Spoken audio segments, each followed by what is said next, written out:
Am I a fish? Kinda. Depending on which definition we go by. I do drink a lot of water. The thing is, like, we're, I think, more closely related to bass than bass are related to sharks. And that's sort of the problem, right? It's something like that. Yeah. Maybe sharks should be their own thing then. Well, they kind of are in some ways, right? Because they don't have bones in the same way that we have bones. Yeah. And like it's true for a number of different fish species where they come up at different points in development of skeletons, and so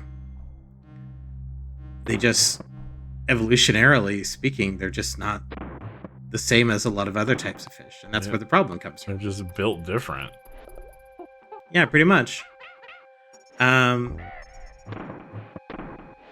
But you know, it ultimately just comes down to this classic problem that people have is we like to draw lines and groups and categories around things. And unfortunately, when it comes to the idea of a fish, there's just not a lot of great ways of doing that scientifically that work for all cases.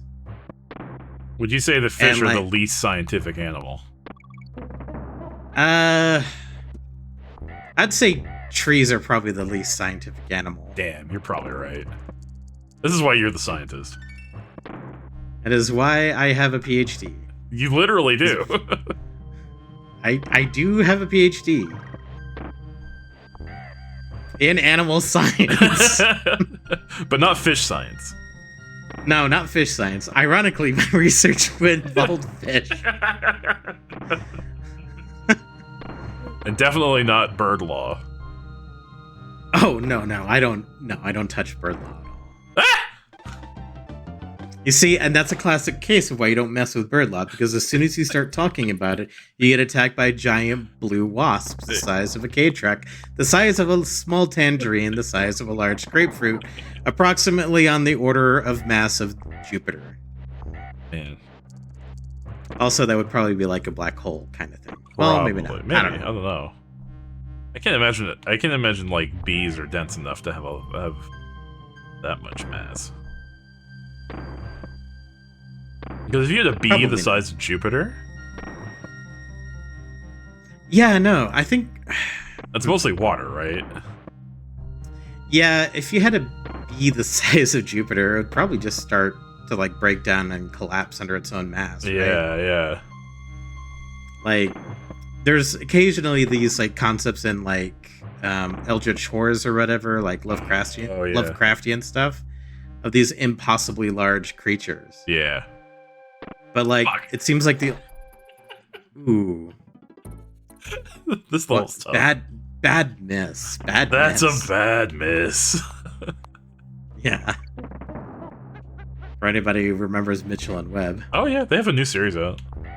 Do they really? Yeah. Good for them. I heard it's not that great. Oh, really? Yeah. Oh, what's the complaint about it? It's not as funny as their old stuff.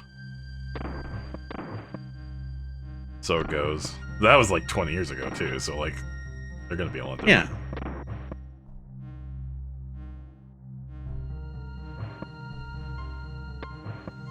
I mean, there's a lot of folks in British humor who have like, I don't know, I feel like American political humor is like bleeding into the British humor scene and making it less funny. Maybe, I don't know. Taskmaster's still golden. Yeah, but Taskmaster doesn't subscribe to American political humor, does it? I mean, they joke about it sometimes. I guess maybe as long as there's like a certain distance kept. Yeah. I don't know. I don't like Mock the Week isn't on the air anymore, so I couldn't tell you like news related humor. Yeah, maybe I'm just talking out of my ass. Who knows? It's totally possible. Classic American talking about something I know nothing about. Yeah. I should just stick to fish and whatever the hell else my doctorate was in. I'm like... I studied fish at a prominently landlocked university. I had a neighbor who went to the local landlocked university for marine biology back in the day. Oh yeah, that's right. Well, I mean, you can study marine biology, right? Without... Yeah, you don't have to, like, be there, necessarily. But I imagine it helps. I see what you did there, be there.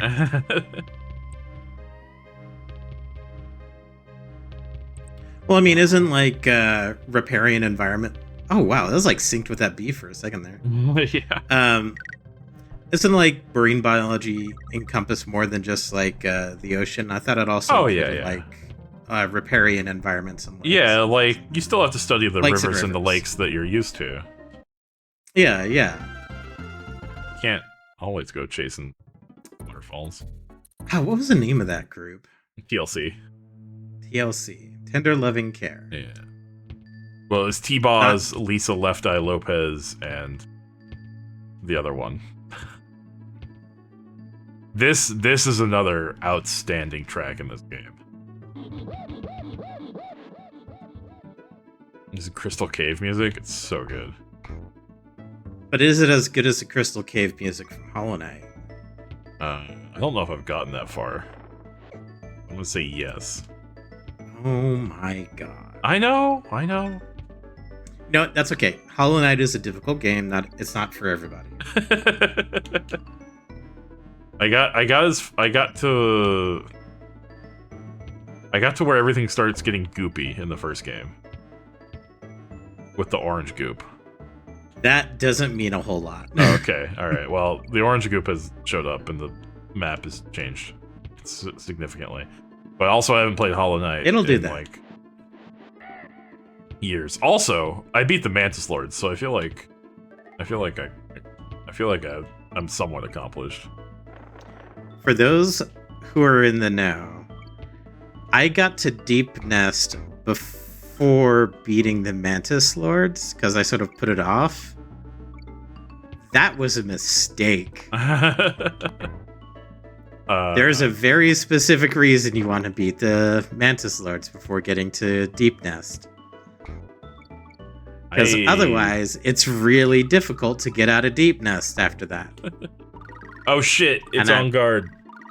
On guard time. I was wondering if we were going to get all the Animal Buddy levels. We did. Now, the neat thing is, there is like a crystal cave. Yeah. That's kind of like what you saw there in this level. The neat thing about that crystal cave is it's like extremely hot because it's deep underground, right? Oh, yeah. So like people can only be down there for like 10-20 minutes at a time. Oh, like, yeah. It it's like a cave in Mexico, right? Yeah, it's in Mexico. Yeah. I think... No, go ahead. No, go ahead. Well, they flooded it, didn't they? Well, that's the thing is like it was originally flooded, and then they drained it because they were doing like some kind of survey or something. Yeah.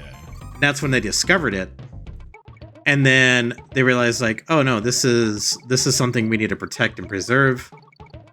So we're gonna go do that, and so they did it. They preserved it, which good for them. Yeah, because being dried out was like deteriorating the crystals. So they had to like reflood the chamber. Yeah, I there's actually a whole... No, go ahead. Go ahead. No, I was saying, I remember, because I was in I was in a geology class during then, and then that's where I learned about it. Yeah. It's actually a huge problem. As the water table in cities, like, gets lower and lower. Yeah. The cities themselves actually start to sink. Yep. And so, like... And it really just comes down to plain simple logic. Water is like one of the things that holds up a lot of cities. And if you imagine the soil that a city is built upon as being like a sponge, if you drain out all the water, you drain out the only thing that was really like, keeping the sponge inflated. Yep. So when the sponge loses all that water, it shrinks, and then so too does the city on top of it sink. Rip. Yep. Which is not good in some situations. No, You generally don't want to live in a sinking city. Yeah, which is why we really need to, watch our water usage. Yeah. I'm not going to get more political than that, because, like, I could say a lot about water usage rights, because, like, that's a whole... Oh, yeah, that's a big deal right now. Yeah. But, just, pay attention to who buys and sells your water, Yeah. That's all I got to say about that. Also... Maybe think about stuff. Cool level. Very cool level, yeah. I like the blues and the greens and the purples. Thanks, Doc. Whatever. Oh, wait. Yeah, you'll get it later. Hey, Look at him go. Look at him go. He's doing a little dance. Loves it. Well, the little dances are very good. You want a gorilla that knows how to dance. God damn it. Oh, there's a banana over there. Yeah, it's a little secret. But I did slip off of the... Well, gorillas are not acclimated to winter. Boy, are they not. No! Neither are ostriches. And apparently neither are ostriches. Who knew that our herd of ostriches would die in this blizzard? Opening up this avian zoo in the Andes was not a good idea. This Alaskan ostrich preserve. It turns out they buried all their heads in the snow and froze to death. Oh no, poor ostriches. Well, nobody's actually done that. Also, I don't think Alaskans would allow that to happen. Probably not. I hope not. I did a little reading on Alaska whenever I was like looking at jobs up there. Yeah. Really pretty state. I hope I do eventually find work up there. Seems like a nice place to live. Yeah. Seems like a place where, you can just sort of be no nonsense about stuff and people won't give you guff for it. You know who else is from Alaska? Who? Commander William T. Riker of the USS Enterprise. Oh no, he's doing it again. Star Trek. He's talking about Willie T. Willie T. Yeah, that's what Deanna Troi calls him. When she's not calling him Imzadi, which is the Betazoid word for beloved. Wait, what's the word for beloved in Betazoid? Imzadi. Imzadi. Yeah. It only comes up a couple times. I thought Troy hooked up with, what's his name, Worf. No, so what happened there was Worf accidentally got sent to an alternate dimension, and in that dimension, he and Troy were married. Ah. Yeah. And there's a really funny scene where she's like, come on, babe, let's go to bed or whatever, and like Worf is like peeking his head out from behind a wall because he doesn't know what to do. And he's afraid. That's a fun episode. I like that episode. Dimension hopping nonsense. What's the name of the actor who plays Worf again? Michael Dorn.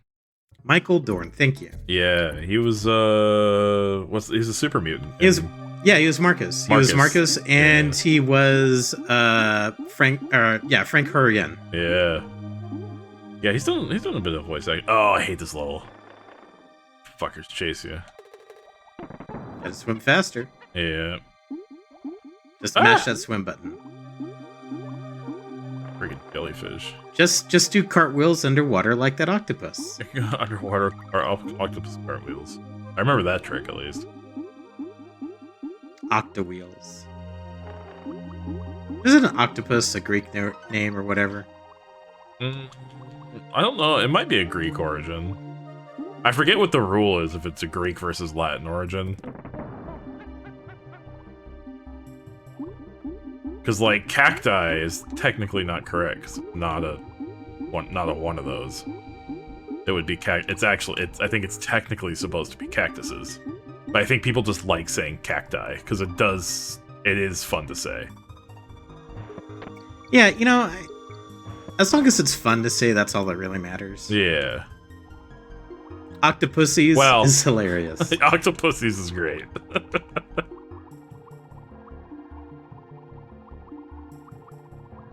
Hey, now that you have the fancy new computer, are you going to play the James Bond game when it comes out?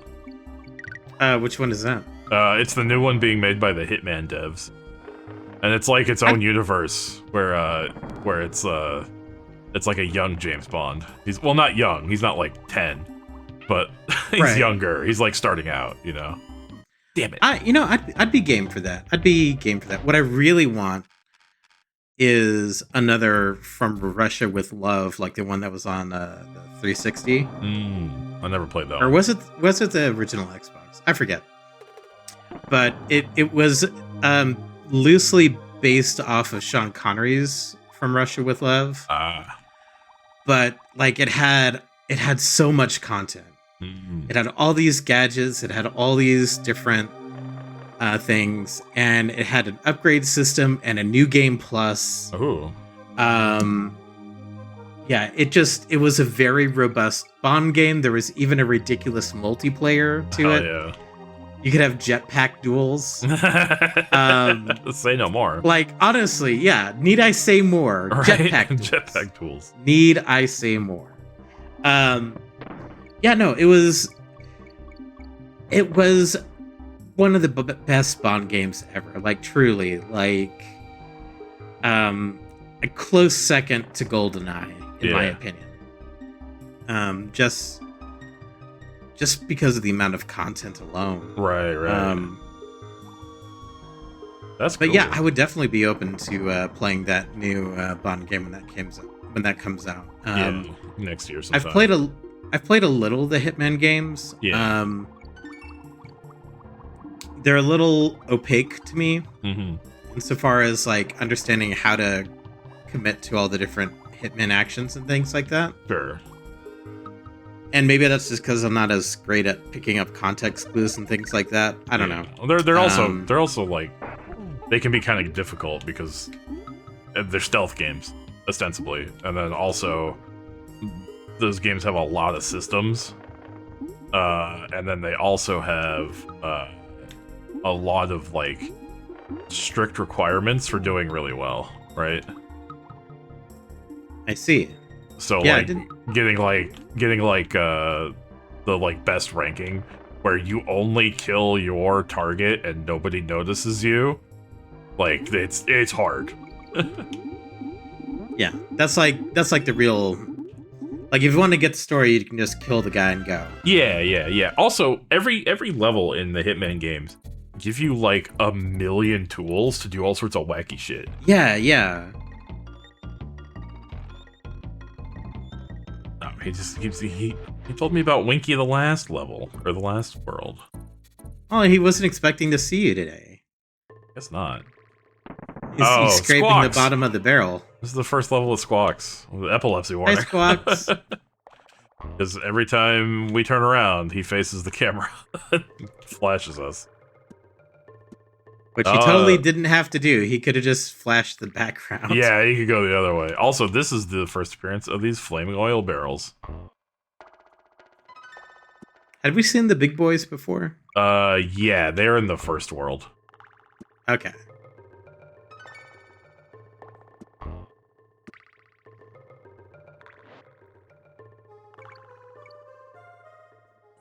That's something about that is extra obnoxious on like an LCD or display, right? Yeah, I feel like it wasn't a lot. It wasn't that bad on the CRTs back in the day. No, it probably wasn't, because like CRTs are, the light's a lot more blended and it's not nearly as harsh and it's a little more yellow. Yeah. It's not just pure white. Yeah. Well, like LCDs and then later LED screens, like they're all about, what is it? Having consistent color across the entire thing and all that stuff. Yeah. And like the way that you get that is with like those little diodes and things like that. And so naturally their brights are brighter and their darks are darker. And so something that was coded to be relatively bright on CRT is going to be even brighter on something like it's like those god damn it. It's like those goddamn LED headlights you see everywhere nowadays. Oh god. Yeah. This is like my most old man opinion, but I think a lot of people are sick of them already because they are too bright, and especially on those trucks that are too big, they are just right in your rearview mirror. Well, I think it really just comes down to is like the angle the lights are projecting at is a little too high. Yep. That too. And like you could adjust for that. You could change that and make that better. But the auto industry is not going to do that. No. I don't expect it would. Or like I remember saying that a lot of these LED lights that are manufactured do comply with like brightness standards, but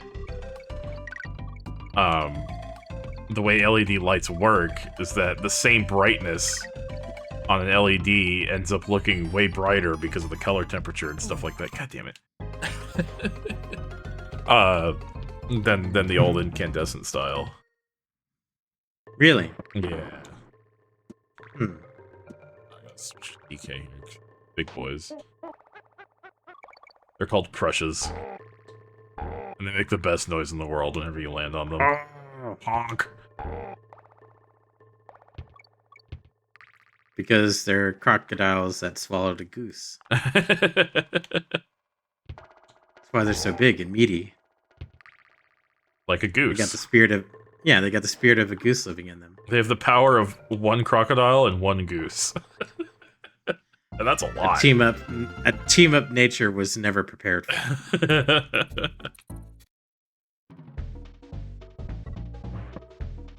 42%. Not bad. Not bad. Funky. Where to next? I think this is the last level before the boss. And we get like a nice palette swap of the tree top level. Yeah, because it's cold up here. Yeah. These are ice trees or whatever. Oh wait, there's a barrel. Hey. The armadillo is gonna get you. It is gonna get me. I'm surprised there's not more armadillo themed superheroes or supervillains. There's not many of them, are there? No, because like they're covered in armor, so like it's kind of like a no-brainer, right? For like animal themed, like Armadillo should be like a Spider-Man villain, right? Yeah. He doesn't exactly have a menagerie, despite there being multiple members of the Sinister Six that are Animalian. Yeah. You have Scorpion, the Vulture, Dr. Octopus, Rhino. Yeah, why not Craven, kind of? Sort of. Well, I mean, he's like the ringleader, right? Yeah. Why not? I don't know, maybe. Why not Armadillo? I guess maybe they have. There's probably one somewhere in like the 70s, right? Yeah, there's gotta be. Shit. Well, that's unfortunate. That was unfortunate. But you got the barrel, right? Yeah. I got the save barrel, so it's all Gucci.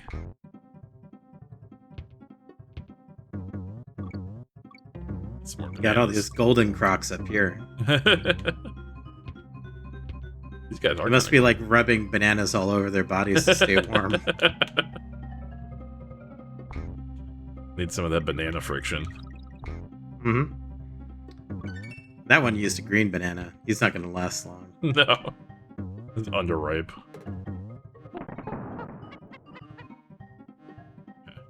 Amazing these bees can tolerate the cold, though. Right. Well, they're red, so they're warm. That's why. Oh, I see. Yeah. They've got red powers. Yeah, they're flombees. Flombees. A very cromulent sort of bee.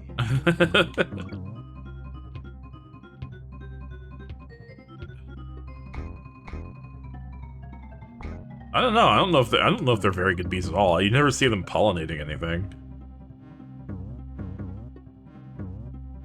Oh no, those are wasps, not bees. Oh.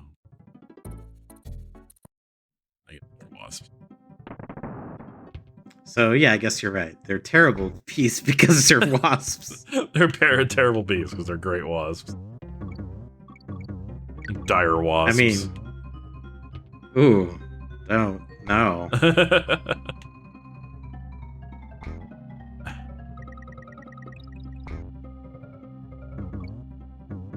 Africanized dire wasp. No, thank you. We're good. I'm just gonna teabag on these wasps before I jump over here and intimidate them. There you go. Very important. You have to make them fear you. Ah, that's a deep one. Yep. Sometimes you gotta go deep. Yep. Love to go deep. When you're a little monkey. Hey. Okay, we want espresso, because espresso is the best one. Damn it. I felt like I was nailing those earlier, but now I'm falling Stomp apart. on your hat. Yeah. Bye.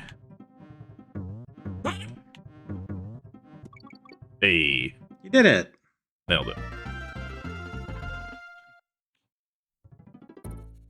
Really naughty rampage. Oh my, naughty. Now he's red. That's how you know he's pissed.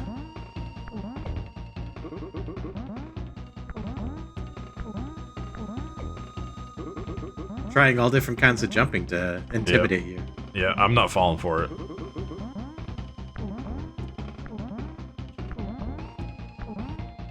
Oh, I fell for that one. But now you're dead. He got that donkey booty landed on his face. Couldn't handle it. Just, yeah, the flying donkey peach.